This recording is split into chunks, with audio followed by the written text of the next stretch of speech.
नमस्कार, आप देख रहे हैं रहस्य और रोमांच से भरा हमारा शो पहेली। आपके साथ मैं हूं नवजोत रंधावा। हर बार की तरह इस बार भी हम अपने शो की शुरुआत करेंगे एक पहेली से। तो हमारी आज की पहेली है, ऐसी कौन सी चीज है अगर वो हमारी आंखों के सामने आ जाए तो हमारी आंखें बंद हो जाती हैं। आप ढूंढिए इस पहेली का जवाब। तब तक हम सामने रखते हैं आज की पहेली।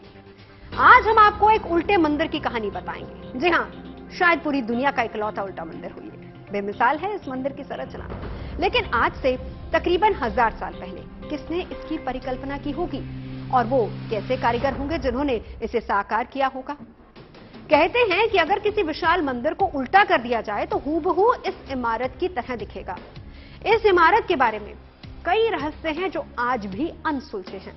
इस इमारत को किसने बनवाया था, इसको बनवाने के पीछे उद्देश्य क्या था, क्या मुस्लिम आक्रांताओं के हमले के डर से यहां के लोगों ने इस मंदिर को खुद ही मिट्टी से ढक दिया था, क्या इसका पानी चमत्कारी है।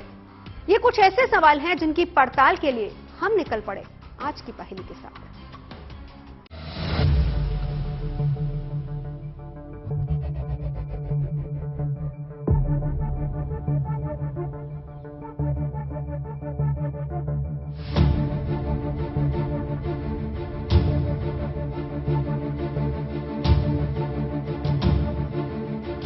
ये पहेली है 700 सालों तक लापता रही एक इमारत की।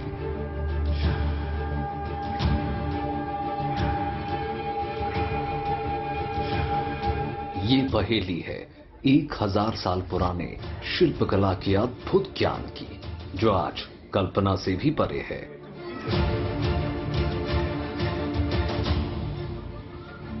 क्या वाकई में ये इमारत एक उल्टे मंदिर को खुद में समेटे हुए है?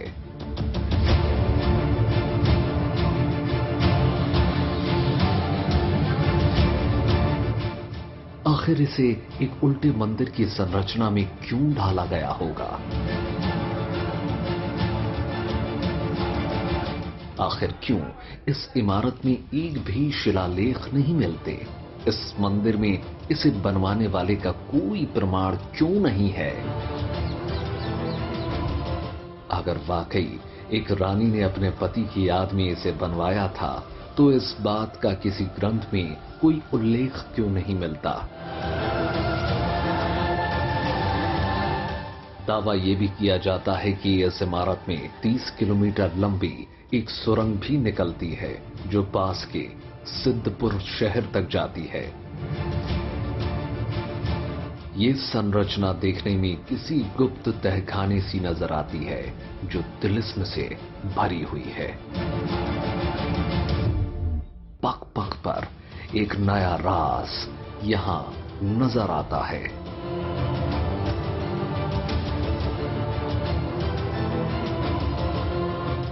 ये भी दावा किया जाता है कि यहां का पानी कभी करिश्माई हुआ करता था, जिसके इस्तेमाल मात्र से कई रोग ठीक हो जाते थे। तो क्या इस इमारत को किसी और मकसद से बनाया गया था? अपने वजूद में कई रहस्यों को समेटे ये इमारत है विश्व धरोहरों में शामिल रानी की बाव या रानी की बावड़ी। गुजरात के पाटन जिले में अब विलुप्त हो चुकी सरस्वती नदी के किनारे देश और दुनिया में जितनी भी बावड़ी बनाई जाती हैं, उनका मकसद पानी का संरक्षण करना है। लेकिन जिस पैमाने पर इस बावड़ी को बनाया गया है वो हैरान करने वाला है।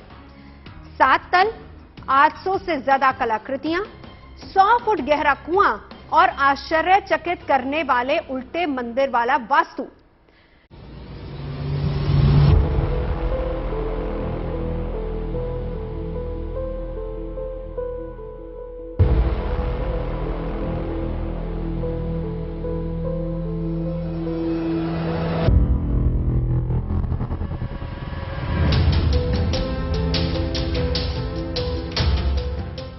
रानी की बावली दुनिया की इकलौती ऐसी बावली है जो 7 मंजिला है।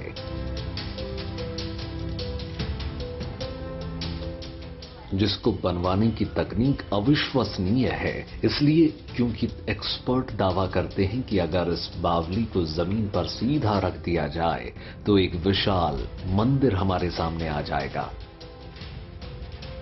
हमने ऐसा हैरतअंगेज दावा पहले कभी नहीं सुना था। हम भी रानी की वाव के करिश्मे से हैरान थे। इस इमारत का सच जानने के लिए हमने फैसला किया रानी की वाव की पहेली को सुलझाने का, इस आश्चर्य से भरी कहानी से पर्दा उठाने का। जैसे ही हमने रानी की वाव या बावली में कदम रखा तो बस ही हमारे मुंह से निकल पड़ा अद्भुत, लाजवाब, बेमिसाल। मुझे तो बहुत अच्छा लगा। अपने पुराने मतलब जो भी वाव में कोतरनी का काम किया है अंदर, सब मूर्तियों का दीवालों पे, और बहुत अच्छा लगा देख के। इससे हमें मालूम होता है कि हमारा इतिहास कितना समृद्ध रहा है और उसमें हमारे जो पुराने कारीगर थे उनकी साइंस, टेक्नोलॉजी, उसको समझने के हिसाब से ही हम लोगों ने इसको देखा।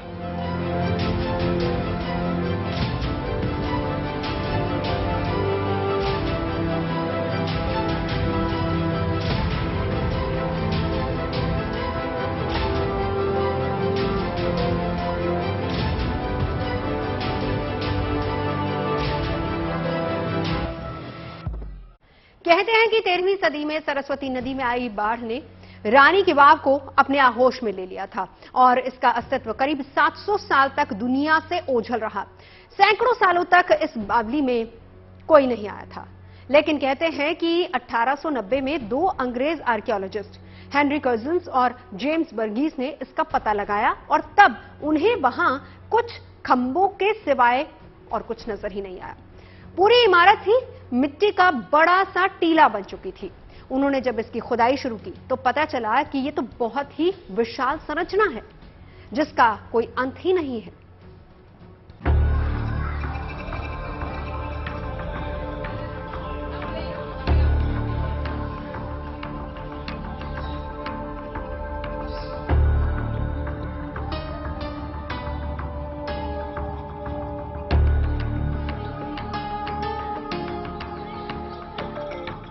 रानी की वाव को दुनिया से मिलाने की कोशिश बार बार हुई, लेकिन हर बार ये इमारत पहले से बड़ी पहेली बनकर सामने आई।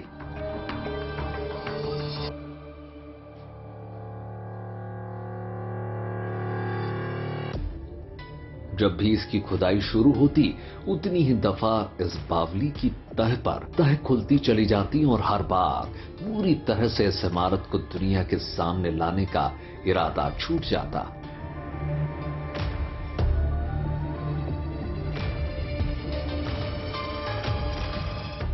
अंग्रेजों के बाद 1940 में बड़ौदा स्टेट ने इसकी खुदाई करवाने की कोशिश की, लेकिन काम पूरा नहीं हो सका।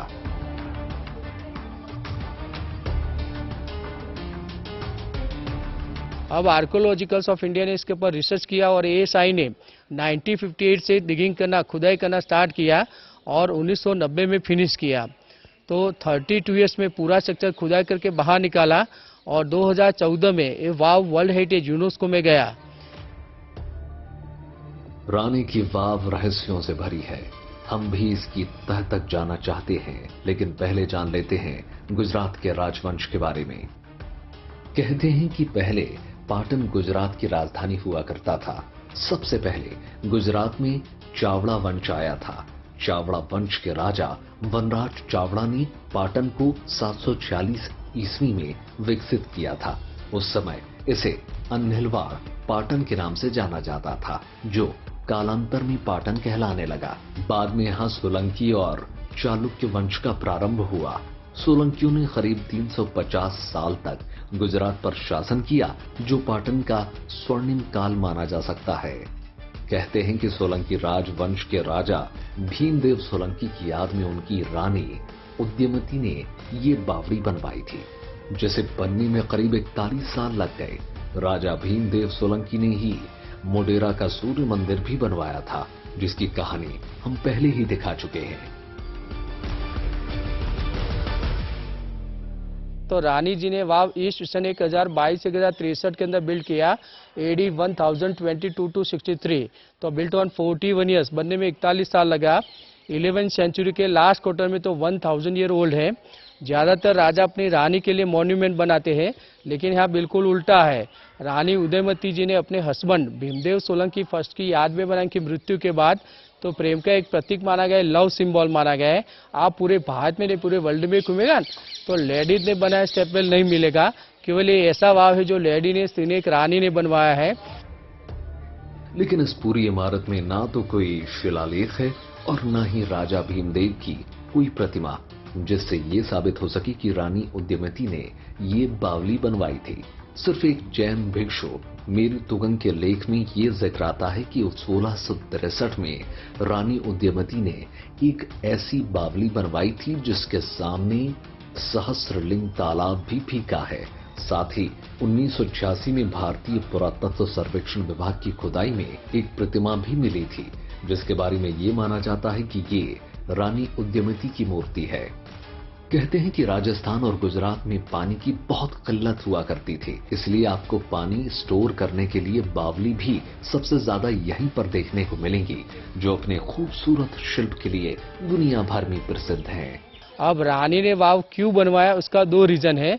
तो फर्स्ट रीजन है, आप राजस्थान और गुजरात में घूमेगा तो आपको स्टेपवेल ज्यादा मिलेगा, क्योंकि जहां पानी की कमी होती है ना वहां वाटर स्टोर करके लोगों को पानी पीने के लिए मिले। सेकंड रीजन है उनके हस्बैंड का कीर्ति अमर है और प्रेम का एक प्रतीक बना रहे, इसलिए स्टेपवेल बनाया गया है। कहते हैं यहाँ कभी कल कल करती सरस्वती नदी बहा करती थी। उसी सरस्वती नदी में आई विशाल बाढ़ से रानी की बाव की तबाही की कहानी भी जुड़ी है। अब यहाँ से आप 2 किलोमीटर दूर जाएगा तो सरस्वती रिवर आएगा। अभी सरस्वती रिवर अभी अंडरग्राउंड लुप्त हो गया है, लेकिन 13th सेंचुरी में सरस्वती रिवर में बिग फ्लड आया था, उसमें पूरा स्ट्रक्चर फ्लड में दब गया था। केवल पीछे का वेल कुआं ही खुला था, बाकी का स्ट्रक्चर सब जमीन बन गया था। अराउंड आप जो गार्डन देख रहे हो, गार्डन किसानों के फार्म थे, तो किसान लोग कुएं के किनारे से पानी निकाल के खेती करते थे या पानी पीने के लिए यूज करते थे, लेकिन किसानों को पता नहीं था कि नीचे ऐसा स्ट्रक्चर कवर्ड है। रानी की वाव के जमींदोज होने के पीछे एक और मत भी है। कहते हैं सोलंकी राजाओं ने खुद ही इस इमारत को मुस्लिम आताताइयों से बचाने के लिए मिट्टी से ढकवा दिया था। रानी की वाव 65 मीटर लंबी, 20 मीटर चौड़ी और इसका कुआं करीब 33 मीटर या 98 फीट गहरा है। इस बावली के पानी तक पहुंचने के लिए कई सतहों पर सीढ़ियां बनाई गई हैं। इस बावली के 7 तल हैं, जिन्हें सीढ़ियों से जोड़ा गया है। हैरानी की बात यह है कि इसका चौथा तल सबसे ज्यादा गहरा है, जो लगभग 23 मीटर है। चौथे तल पर एक बड़ा सा वाटर टैंक बना हुआ है, जो कि मुख्य टैंक है, जिसमें गर्मियों के दिनों में भी पानी नहीं सूखता, लेकिन जैसे जैसे बारिश होती है इसके सारे तल पानी से लबालब भर जाते हैं। ये बावली भारत के जल प्रबंधन का आइडियल मॉडल है। दावा किया जाता है कि इस बेहतरीन बावली में सैंडस्टोन का इस्तेमाल किया गया है, जिसे सौराष्ट्र से लाना कतई आसान नहीं था। दावा किया जाता है कि इस बावली के आधार में इंटरलॉकिंग सिस्टम का इस्तेमाल किया गया है, जिसने भुज के विनाशकारी भूकंप में भी इसका बाल भी बांका नहीं होने दिया। ये पूरा वाव है सैंडस्टोन, गुजरात में सौराष्ट्र बोलते हैं धांगध्रा, यहाँ से धांगध्रा से पूरा सैंडस्टोन उस जमाने में लाया गया है। यहाँ 2 तरह का लॉकिंग सिस्टम होता है। ये जो फ्लोर खड़े हैं ना, ये स्टोन लॉकिंग बोलते हैं। एक पत्थर में होल करके इसके अंदर दूसरा पत्थर घुसाया गया है, जिसमें सीमेंट चुना बिल्कुल यूज नहीं किया गया है। नीचे फ्लोरिंग में वुड लॉकिंग होता है। 2 पत्थरों के बीच गैप करके इसके अंदर साग या शीशम का लकड़ा फिट किया जाता है। बारिश आएगा तो लकड़ा भीग के फुल के एक्सपेंड होगा, भूकंप आया तो स्टेप बाहर नहीं निकलेगा। 2001 में अर्थक्वेक आया भुज में, यहाँ पर भी अर्थक्वेक आया तो पूरा स्ट्रक्चर वाइब्रेंट हुआ, लेकिन एक भी पत्थर नीचे नहीं गिरा। तो इंटरलॉक सिस्टम का वो महत्व है, भूकंप आएगा हिलेगा लेकिन गिरेगा नहीं।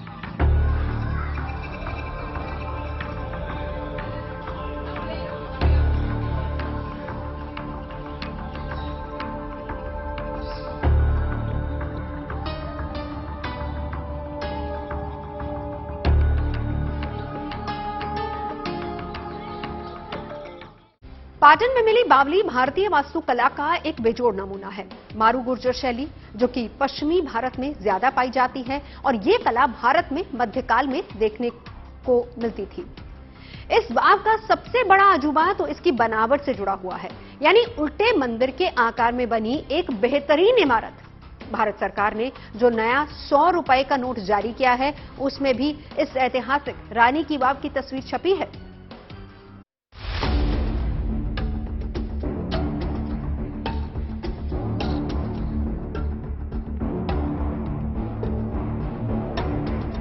दावा किया जाता है कि ये बावली भारत की सबसे बड़ी बावलियों में से एक है।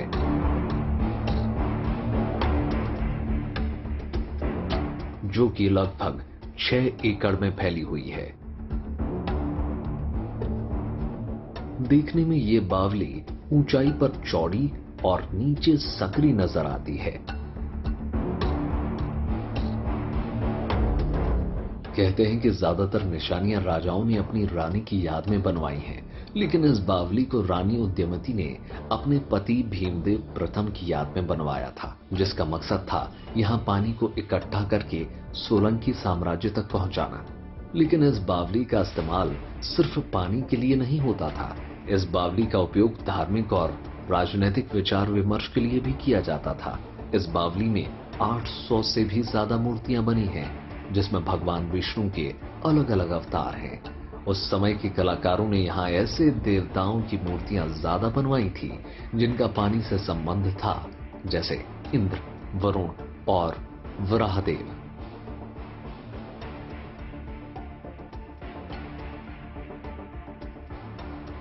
अब रानी उदयमती ने अपने कारीगरों पास क्या कार्विन करवाया है, तो भगवान विष्णु तीनों लोक में सोता है बताया है, स्वर्ग, भूमि और पाताल।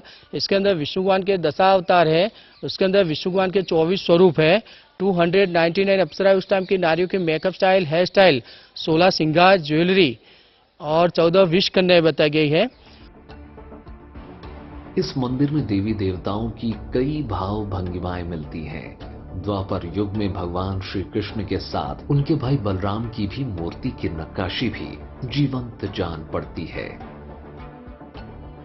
अब देखिए, ये कृष्ण के बड़े भाई बलराम हैं, उनके मस्तिष्क भी देखिए शेष नाग है, हाथ में कमल है, हल है, दंड है, बीज पूरक है, सीड बॉक्स। नीचे देखिए छोटे बलराम, उनके हाथ में हले, छोटे कृष्णा, उनके हाथ में बटर माखन बताया गया है। मंदिर के सातों तलों पर हर खंबे पर कोई ना कोई संदेश छिपा है। अब देखिए मां भैरवी की आकृति, जो हाथ में एक खोपड़ी लेकर खड़ी है, भगवान परशुराम, महात्मा बुद्ध के साथ अप्सराओं की भी शानदार नक्काशी देखने को मिलती है। खंभों पर ही भगवान विष्णु का कल्कि अवतार दिखाई देता है। उसके बाद देखिए वो कल्कि भगवान है कि भगवान विष्णु ऐसा 10वां कल्कि अवतार धारण करेंगे। ऐसा घोड़े के पैरों के नीचे दुष्टों को, पापियों को मार रहे हैं। पैरों में देखिए हॉल बूट, गम बूट पहना हुआ है, हाथों में तलवार है, दास ने छाता पकड़ा है, दासी उनके कटोरे में अमृत डाल रही है। तो ऐसा कल्कि अवतार भविष्य में होगा, ऐसा अपने शास्त्रों में लिखा गया है, कहा गया है। तो यहाँ बहुत सारी ऐसी नक्काशी, कार्विन बताई गई है। बावली की खूबसूरती में 4 चांद लगाते हैं ये फ्लोरल पैटर्न, जिसकी झलक पाटन गांव में बनने वाली पटोला साड़ी में भी नजर आती है। दावा किया जाता है कि इस पैटर्न को बनाने की शुरुआत उन लोगों ने की थी जो बावली के आसपास रहा करते थे, और पीढ़ी दर पीढ़ी ये कला आज तक चलती आ रही है। ये पाटन का पटोला साड़ी है ना, उसका प्रिंट बताया गया है। यहाँ का फेमस साड़ी है पटोला साड़ी। ये फेस जो आपको दिख रहा है वो नजर बट्टू बोलते हैं। अपने घर के आगे लगा था, नजर ना लगे, इसलिए इसको दृष्टि बट्टू भी बोलते हैं, नजर बट्टू भी बोलते हैं, कीर्ति मुख भी बोलते हैं। आप देखिए 1 2 3 4 बैठे हुए लक्ष्मी जी है। ये नीचे देखिए, ये हाथी पेड़ को उखाड़ रहा है, इंसान को मार रहा है। उस जमाने में कोई अगर क्रिमिनल गुनाह करता था तो उसको हाथी के पैर के नीचे कुचल के पनिशमेंट दिया जाता था। तो पनिशमेंट बताई गई है। आज भी भारत में बनी ऐसे ऐतिहासिक इमारतों का कोई सानी नहीं है। प्राचीन कारीगरों के पास निर्माण की 2 तकनीकें हुआ करती थी। एक तो बहुत सारे रोग अपने आप ठीक हो जाते थे। वाकई परत दर परत राज समेटे हुई थी ये बावली। सवाल कई थे, आखिर इसके निर्माण में पारंपरिक शैली से हटकर निर्माण क्यों कराया गया होगा? क्या इस बावली को हम पूरी तरीके से खोज सके हैं, या फिर अभी हमें और खोजने की जरूरत है? गुजरात के पाटन से विपिन प्रजापति की रिपोर्ट, गुड न्यूज टुडे।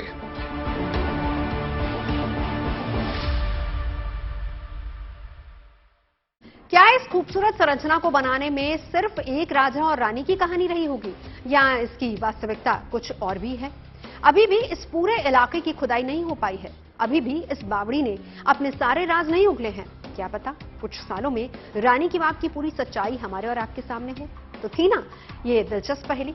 वैसे अपने कार्यक्रम की शुरुआत में भी हमने आपसे एक पहेली पूछी थी। उम्मीद है कि आपने उसका जवाब ढूंढ लिया होगा। ऐसी क्या चीज है अगर वो हमारी आंखों के सामने आ जाए तो हमारी आंखें बंद हो जाती हैं? उत्तर है तेज रोशनी। तो आज की पहेली में अभी के लिए बस इतना ही। अच्छी और सच्ची खबरों के लिए देखते रहिए गुड न्यूज टुडे।